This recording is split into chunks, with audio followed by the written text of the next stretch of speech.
Chris Godwin is out for the season. Leonard Fournette is week to week. How worried are you about the Bucs? Very. I have said this a million times in a million different contexts, including myself. If you ever ask a successful person or the leader of a successful enterprise to name the reasons for their success, and if they do not include on that list luck, just good fortune, then they're either kidding themselves or they're kidding you. Luck is a huge part in everything. And in this case, championship teams almost always have good luck, which is to say they're almost never decimated by injury. And in one game, the Buccaneers may have been. Can they overcome the loss of Chris Godwin? Probably, because they're so deep. But that's a bad loss, very bad. They could not overcome, in my opinion, the loss of Leonard Fournette. If Leonard Fournette, if that injury is one, he's got a hamstring. If that injury is one, I assume he'll try to play when the playoffs begin. But if that injury is one where he is not himself, to me, that is a major difference maker. He has been like an MVP caliber player the second half of this season. He's on pace for 300 touches. He's been brilliant. And they will not be the same without him. I think Mike Evans is fine. Or at least everything I'm hearing is that he should be fine. And they'll win their last 3 games. They play Carolina twice and the Jets. So they'll win their last 3 games without those guys. But I cannot see them making it back to the Super Bowl without Leonard Fournette. And when you're them, anything short of the Super Bowl would be a disappointment. What's next? Greeny, over their last 7 games, the Cowboys have scored 15 touchdowns on 85 offensive drives. How worried are you about that offense? I am. I'm worried. You'd have to be crazy not to be. And, Bubba, I said this on TV this morning. Like, I'm not a big believer in coincidences. Right. Like, whenever someone tries to tell me something is a coincidence, I'm always very skeptical. So Dak Prescott was having an MVP caliber season. Oh, yeah. Then he hurt his calf. And immediately he has no longer been having an MVP caliber season. He has actually been someone who we are worried about. Now, that could be a coincidence, but I have a hard time believing it is. Bubba, how about you?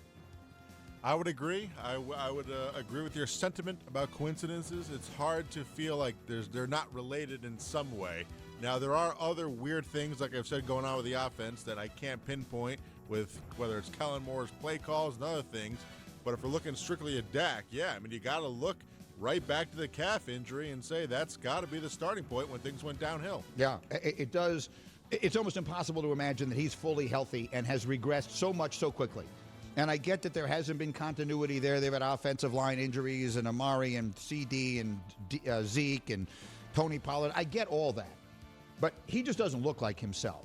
And I have to believe injury is a piece of that. All right, skip to the last one because I want to spend some time on this. Greeny, have we seen the last of Daniel Jones as a Giants quarterback? Well, for that, I'm going directly to our vice president of New York Giants, a passionate fandom, and that is the one and only #Nuno. You have been calling for them to put Daniel Jones on the shelf, on the injured list for quite some time, to end his season, which they have done. The question is, have we seen, and we can lose the music on this, Bubs, we'll just live in this for the rest of the segment. Have we seen the last of Daniel Jones as the New York Giants quarterback? I believe we should have because he hasn't shown enough. However, reading things and if Joe Judge is coming back, it sounds like they're sold on him and maybe it's just lip service that I think they will go into next season, barring a trade for Russell Wilson as the starting quarterback. I was driving around yesterday. I was listening to ESPN radio in New York, and Chris Carlin and Peter Rosenberg were hosting the afternoon show. And they made an interesting comparison, which I think is a good one. It's actually a terrible one if you're a Giant fan, but it is an apt comparison.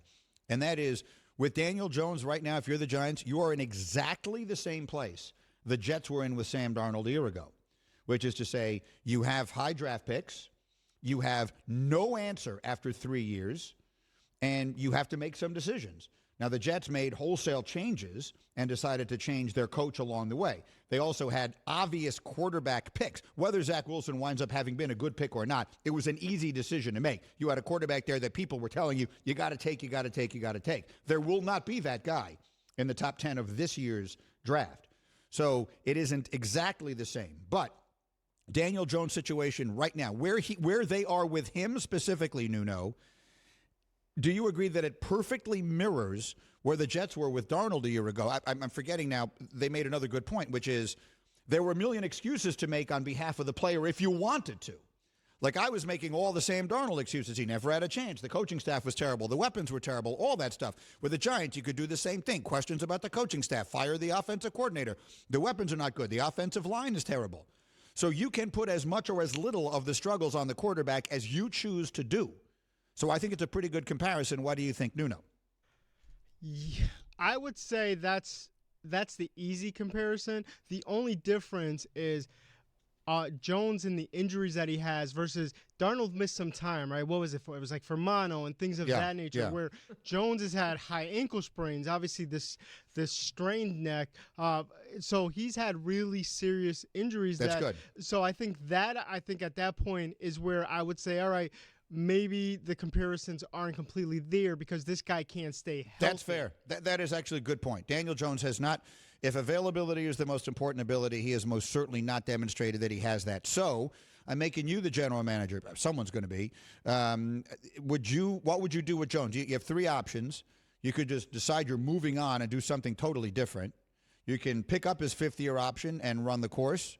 You can not pick up his fifth-year option, bring in some competition, and see what happens in training camp next year. Which way are you going?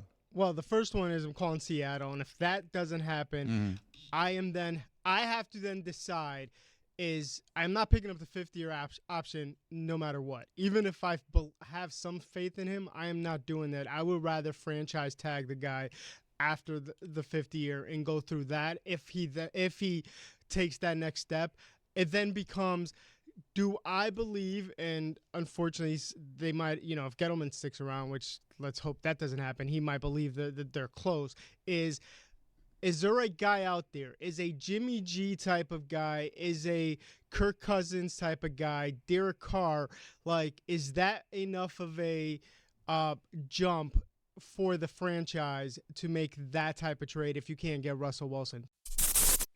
Thank you for watching ESPN on YouTube. For live streaming sports and premium content, subscribe to ESPN+.